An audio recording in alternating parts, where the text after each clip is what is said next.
Hello everyone, welcome back to the lecture series of constraint optimization problem. In last lecture we have seen what is quadratic programming problem. In today's lecture we are going to see how we can solve it. The first method to solve quadratic programming problem is by using graphical method. Okay, so suppose we have a problem in which we have to minimize our function x1 minus 2 whole square plus x2 minus 1 whole square. We have to minimize this function and the constraints are x1 plus x2 less than equals to 2 and x1 x2 are non-negative decision variable. Okay, so first, as you can see, this objective function is of quadratic type and all my constraints are linear. So this problem is quadratic programming problem. Okay, now we see how we can solve it graphically. So first we have to find out the feasible reason by using constraint equation. So my constraint equation number 1 is x1 plus x2 equals to 2.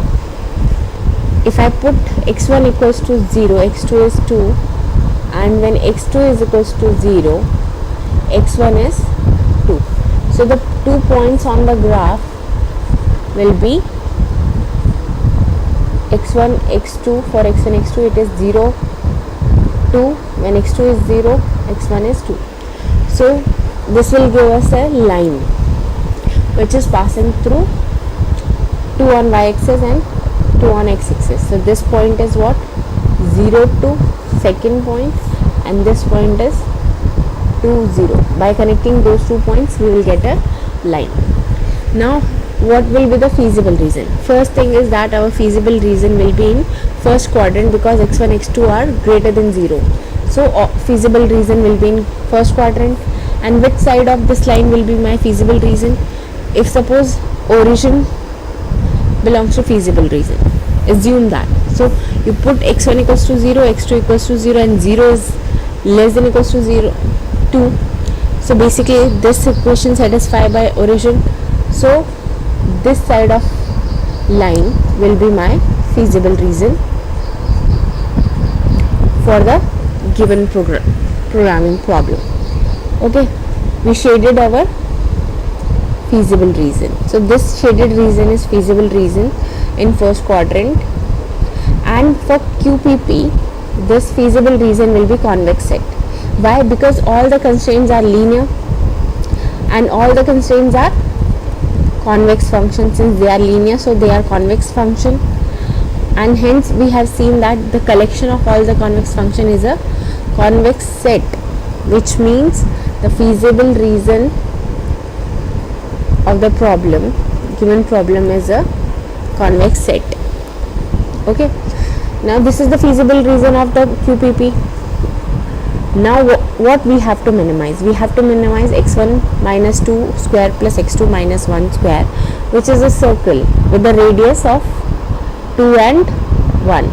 So this is the with the center point of 2 and 1. Now this point, if you put in this equation x1 equals to 2 and 1, this will be 0, minimum value which is 0, but 2 and 1 is not a feasible point.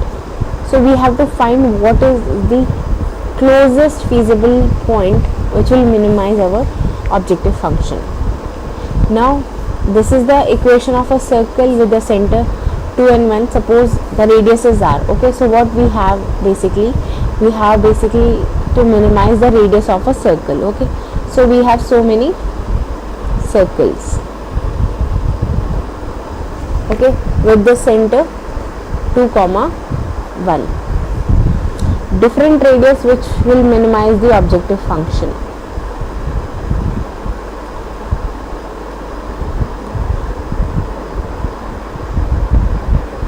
But the line which touch the straight line, the circle which touch the straight line will be the minimum point, will give us minimum point for this objective function.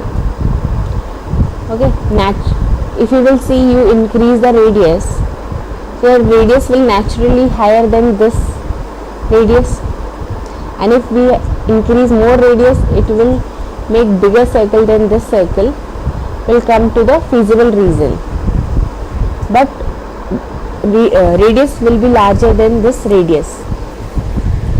The given radius which is touching the line will be larger than that. We have to find the minimum one.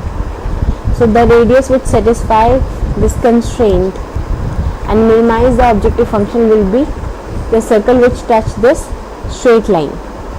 That means the straight line will be tangent to the circle. Okay, now what is this point? Suppose we assume that this point is x bar, y bar. This point we have to find out. This point is optimal point. Okay, now this point will satisfy the constraint, this constraint. So suppose it satisfies that constraint, that means x bar y bar is equals to 2. It will give us first equation. Satisfying this constraint, now this is perpendicular also and the center is 2, 1. So slope of this is nothing but slope will be y bar minus 1, x bar minus 2, slope, and the slope of this line slope is minus 1. Since both are perpendicular to each other, so slope of this line connecting this point and the center point is 1, because both are negative reciprocal of each other. Okay, now we will solve this equation.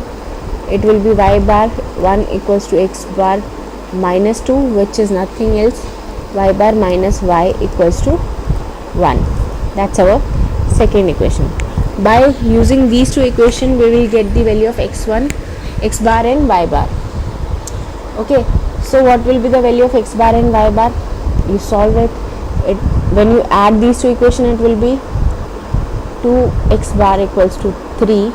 So x bar is 3 by 2. Put the value in this equation. So y bar is half. Okay, so this point x bar equals to 3 by 2 and y bar equals to 1 by 2. This point will be our optimal point. That means the optimal solution of the given quadratic problem. Okay, that's how you will solve any quadratic problem using graphical method.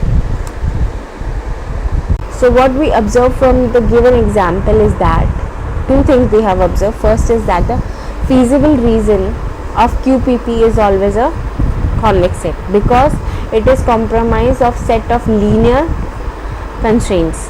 All the linear constraints are convex, so the set consists of by the convex function is always a convex set.